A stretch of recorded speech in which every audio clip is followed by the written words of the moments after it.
As I reflect back on my year of gaming, I think back to the conversation that players had around the differences in gameplay between Death Stranding and Death Stranding 2. For those who haven't played either of the games, you are regardless likely already familiar with the series' core concept. You play as a porter who delivers packages between outposts in a post-apocalyptic wasteland. Ahead of the first entry's launch in 2019, game director Hideo Kojima stated that Death Stranding was to kickstart a new quote-unquote Strand genre. Quote, by incorporating the concept of connection, Strand, it's a totally brand new genre called action game / Strand game, brackets social strand system, tweeted Kojima earlier that summer. What that nonsense translates to in terms of gameplay is actually something quite unique. In order to help quickly and safely deliver all of your packages, you can fabricate a variety of tools and infrastructure. Something as simple as a climbing anchor to swiftly rappel down the side of a cliff face, or something as extravagant as a long stretch of road between two outposts. As you advance through the world and story, your constructs begin to seep into other players' experiences, aiding them as they progress through their own games.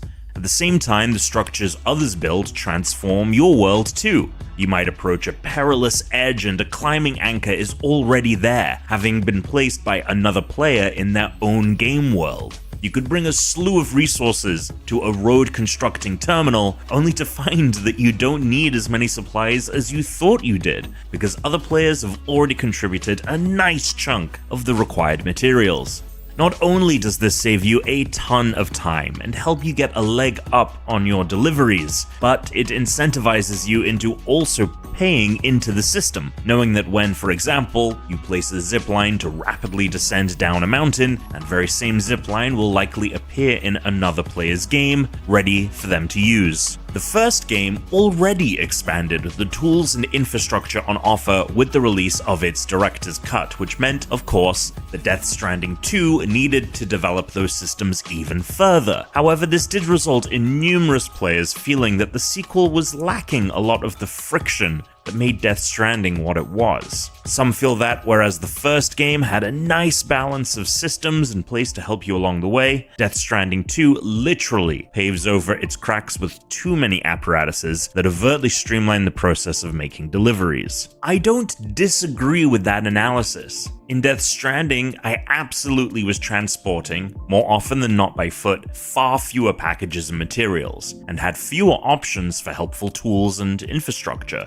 On the beach, I mostly just drove around in my truck that not only could store a lot more stuff than my backpack could carry, but also protected said stuff from the environmental hazards and timefall, the name for rain and snow in the game that rapidly degrades whatever it touches. And yes, that truck is battery powered, leading to some tension if I'm unable to locate a charging station while out and about, but fortunately, I was usually never too far from a charging pole someone else had constructed. The game tried to add some friction back into the experience with heightened dangers. You were more frequently asked to face off against enemies who also had more tools and infrastructure of their own to confront you with, and the environment itself had become deadlier with natural disasters like flooding and landslides. However, it still felt as if the additions to and changes from the first game greatly favor the player in the second. But as the saying goes, more money, more problems. Just substitute chiral crystals for dollar bills. In the original Death Stranding,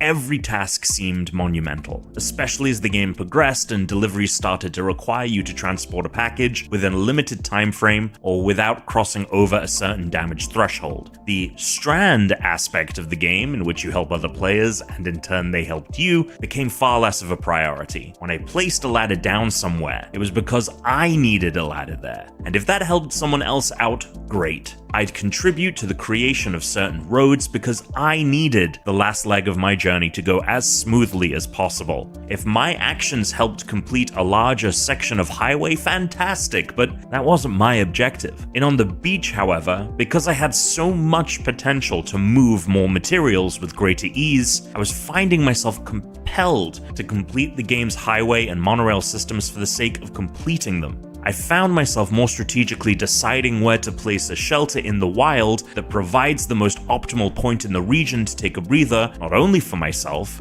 and to mitigate any immediate quote-unquote friction, but for every other player who might have that shelter pop into their game. All of this was seemingly on the mind of the developers at Kojima Productions during production of the game, as Death Stranding 2 had an entirely new branch of side missions known as aid requests. While these included the familiar side cargo deliveries and pickup requests of the first game, they also included asks such as building a specific kind of infrastructure or placing a certain kind of tool in a particular location. The game doesn't want you to do just the deliveries, it wants you to fix the world. And in this, there was a new kind of friction to be found. One that took the micro decision making of the first game and blew it up on a macro scale.